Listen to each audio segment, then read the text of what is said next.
नमस्कार मित्रांनो, तुमच्या सर्वांचं आपल्या यूट्यूब चॅनल बोला शेटमध्ये मी स्वागत करतो. मित्रांनो, तुम्हाला ही तुमच्या स्क्रीनवरती जी बाई दिसते ना, तिचा चेहरा जेवढा भयानक आहे ना, त्याच्यापेक्षा तिच्या कारनामे जे आहेत, ते अतिशय जास्त प्रमाणात भयंकर आहे, भयानक आहेत. ह्या स्त्रीने तिचे जे मागचे 5 नवरे होते ना, त्यांचा खून केलेला आहे. त्यामुळे लग्न करताना थोडं व्यवस्थित बॅकग्राऊंड चेक करून लग्न करायचं. आता ह्या स्त्रीने तिचे 5 नवऱ्यांना का मारलं आणि त्या 5 नवऱ्यांना मारलं आहे हे पोलिसांना कसं कळलं, त्याबाबतची स्टोरी आहे. तर मित्रांनो, ह्या स्त्रीचं जे आहे 6वं लग्न झालं आणि 6वं लग्न झाल्यानंतरून तिचा नवरा आणि ती हे दोघी रोज डिनर करायचे, म्हणजे रात्रीचं जेवण सोबत करायचे. आता दोघं रात्रीचं जेवण सोबत करताय आणि दोघं रात्रीचं जेवण सोबत करत असताना ही जी बाई आहे ती जेवण करायचं फक्त नाटक करायची, ती जेवण करत नसायची. तर तिचा हा 6वा नवरा आहे ना, त्याला तिच्यावर डाऊट आला. तो तिला रोज बघायचा की ही बाई फक्त जेवण करण्याचं नाटक करते, जेवण करत नाही आणि मी दररोज जेवण करतोय. त्या कारणामुळे त्याने एके दिवशी तिचा पाठलाग करायचं ठरवलं, तिच्यावर नजर ठेवली.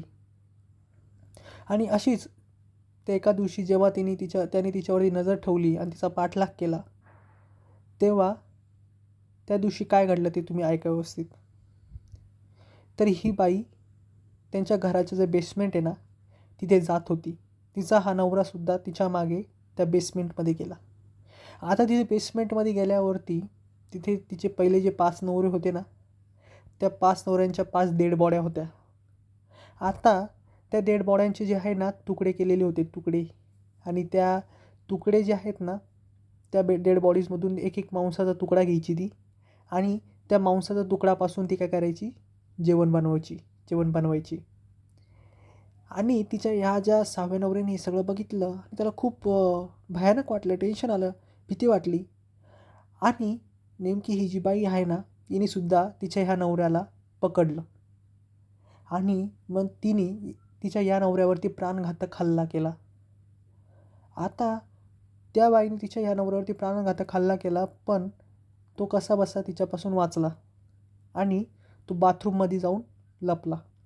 बाथरूममधून कसाबसा तो बाहेर पडला, घराच्या बाहेर पडला आणि पळून त्याने थेट पोलीस स्टेशन गाठलं. आणि पोलीस स्टेशनला जाऊन त्याने हा सगळा घडलेला जो प्रकार आहे ना, तो पोलिसांना जाऊन सांगितला. मग पोलीस त्यांच्या घरी आले. त्यांनी सगळ्या त्या 5 डेड बॉड्या आहेत त्या जप्त केल्या आणि त्या बाईला गिरफ्तार पण केलं. तर मित्रांनो, लग्न करताना पोरीचा बॅकग्राऊंड बघून लग्न करा. आणि जे लोक आपल्या चॅनलला सबस्क्राईब करणार नाही, तर त्या लोकांनासुद्धा अशीच बायको भेटेल. त्या कारणामुळे नक्की आपल्या चॅनलला सबस्क्राईब करा बरं का. तुम्ही हे सर्व आपल्या यूट्यूब चॅनलला नक्की लाईक करा, शेअर करा, सबस्क्राईब करा आणि जय हिंद मित्रांनो. धन्यवाद.